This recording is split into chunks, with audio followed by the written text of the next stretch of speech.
ఏదైతే మంతని నియోజకవర్గానికి సంబంధించిన వార్తలు కనుక చూసుకున్నట్టయితే మరి రత్నాపూర్ శివారులో ఏదైతే ఇండస్ట్రియల్ పార్క్ మేడిపల్లి శివారులో ఇండస్ట్రియల్ పార్క్ కోసం అని చెప్పి భూసేకరణ చేస్తామన్న దానికి మరి ఇప్పటికే అక్కడ రైతులందరూ కూడా తీవ్ర వ్యతిరేకత వ్యక్తం చేస్తున్న నేపథ్యంలో నిన్నటి రోజున మరి దీనికి సంబంధించిన ప్రాథమిక నోటిఫికేషన్ కు మరి ఇక్కడ కలెక్టర్ ఆమోదం తెలిపి నిన్నటి రోజున మరి దీనికి సంబంధించి బహిరంగంగా దీన్ని ప్రదర్శించాలని చెప్పి నిన్నటి రోజున మరి ఎంఆర్ఓ ఆఫీస్ కు అదేవిధంగా గ్రామ పంచాయతీకి ఎంపీడీఓ ఆఫీస్ కు రావడం జరిగింది. దీనికి సంబంధించి సుమారు 81 మంది రైతులకు సంబంధించిన 203 ఎకరాలు 61 మంది రైతులకు సంబంధించి 203 ఎకరాల 30 గుంటలు మరి ఇక్కడ భూసేకరణ చేయబోతా ఉన్నారు. ఇప్పటికే మరి రత్నాపూర్ శివారులో ఒకవైపు సింగరేణికి సంబంధించి సింగరేణిలో మరి ఇక్కడ భూములు కోల్పోయింది. మరి రిహాబిలిటేషన్ సందర్భంగా భూములు కోల్పోయింది.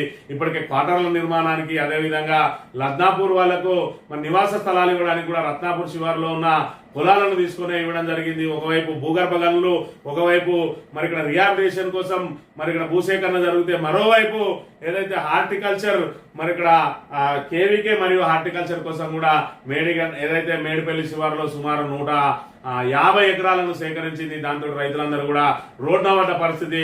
అది చాలదన్నట్టు మళ్ళీ ఇప్పుడు 203 ఎకరాలు మళ్ళీ భూసేకరణ చేయడంతో అక్కడ రైతులందరూ కూడా మరి నానా అవస్థలు పడతా ఉన్నారు. ఇప్పటికే భూములు కోల్పోయి ఉపాధి లేక మరి తీవ్ర ఇబ్బందులు పడుతున్న నేపథ్యంలో మళ్ళీ మరి ఇక్కడ ఏదైతే ఇండస్ట్రియల్ పార్క్ పేరుతోటి మళ్ళీ 203 ఎకరాలను సేకరించడానికి ఏదైతే ప్రయత్నం చేస్తా ఉన్నారో మరి సింగరేణిలో అనేక మిగులు భూములు ఉన్నాయి. మరి వాటిల్లో మరి అది కూడా సింగరేణి అంటే కూడా ప్రభుత్వ రంగ సంస్థ కాబట్టి దానిలో మరి భూసేకరణ ఏదైతే మిగులు భూములను ప్రభుత్వం స్వాధీనం చేసుకుని అందులో మరి ఇండస్ట్రియల్ పార్క్ ఏర్పాటు చేసి యువతకు ఉపాధి కల్పించాలి కానీ రైతుల భూములు లాక్కోవడం ఎంతవరకు సమంజసం అని చెప్పి వాళ్ళు మరి నరకయాతన పడతా ఉన్నారు. స్థానికంగా ఒక నేతను కలిస్తే అసలు ప్రపోజల్ పెట్టింది నేను అక్కడ ఇండస్ట్రియల్ పార్క్ పెట్టాలని, ఇంకా నేనెందుకు రద్దు చేస్తా, అవి మీ భూములు పోవాల్సిందే వెళ్ళుండి అని చెప్పి మరి వాళ్ళను దూషించినట్టుగా కూడా సమాచారం వచ్చింది. దాంతో రైతులందరూ కూడా మరి ఇక్కడ కాంగ్రెస్ మీద మరి ఇక్కడ తీవ్ర ఆగ్రహంతో ఉన్నారు. ఇప్పటికే అనేక రకాలుగా భూములు కోల్పోయినాం. ఇటు సింగరేణి సంస్థ ద్వారా భూములు కోల్పోయినాం, అదేవిధంగా హార్టికల్చర్ ద్వారా, అదేవిధంగా కేవీకే ద్వారా